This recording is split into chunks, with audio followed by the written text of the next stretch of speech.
Hello friends, আমি চলে এসেছি কার্তিকা নতুন ইউটিউব সাইট কিচেনে। আজকে একটা নতুন রেসিপি নিয়ে। আজকে রেসিপি হচ্ছে কড়াই শাক ভাজা। সেটা বানাতে কী কী উপকরণ লাগাচ্ছেন দেখায়। তার আগে একটা কথা বলে দিই, আমার চ্যানেলে যেসব ভিডিও ছাড়া আছে আমাদের যদি ভালো লেগে থাকে লাইক কমেন্ট শেয়ার করবেন ও বেশি বেশি করে শেয়ার করবেন। আমি যদি হচ্ছে নতুন হয়ে থাকে প্লিজ সাবস্ক্রাইব করে দেবেন, নিচে বেল নোটিফিকেশানটা অল করে দেবেন যাতে আমার ভিডিও আমাদের কাছে আগে পৌঁছে যায়। তাহলে চলুন কড়াই শাক ভাজা বানাতে কী কী উপকরণ লাগা আসুন দেখায়।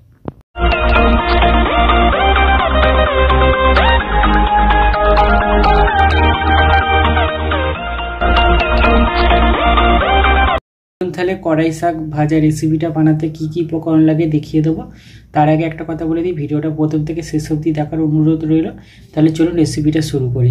এখানে আমি কিছুটা কড়াই শাক ভালো করে বেছে কেটে জলে ধুয়ে নিয়েছি, এবার ভেজে নেবো। তাহলে চলুন রেসিপিটা শুরু করি।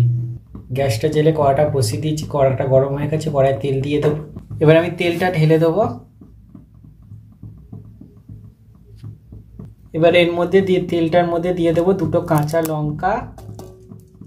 এবার দিয়ে দেবো একটু কালো জিরে।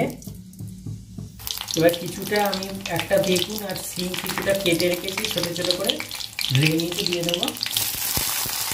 অল্প একটু নুন দিয়ে দেবো, একটু হলুদ দিয়ে দেবো।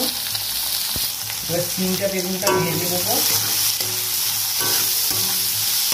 লাল করে ভাজবো। এবার আমি শাকটা দিয়ে দেবো আর ভালো করে ভেজে নেবো। কড়াই শাক ভাজা রেসিপিটা হয়ে গেছে, এটা নামিয়ে নেবো। দেখুন আমার কড়াই শাক ভাজা রেসিপিটা হয়ে গেছে। এই রেসিপিটা যদি আপনাদের ভালো লেগে থাকে লাইক কমেন্ট শেয়ার করবেন ও বেশি বেশি করে শেয়ার করবেন। প্লিজ সাবস্ক্রাইব করে দেবেন, আমাদের পাশে থাকবেন। চলুন তাহলে দেখা হচ্ছে নেক্সট ভিডিওতে। এরকম নিত্য নতুন ভিডিও পাওয়ার জন্য আমাদের চ্যানেলটাকে অবশ্যই সাবস্ক্রাইব করুন, আমাদের পাশে থাকবেন। চলুন তাহলে দেখা হচ্ছে নেক্সট ভিডিওতে।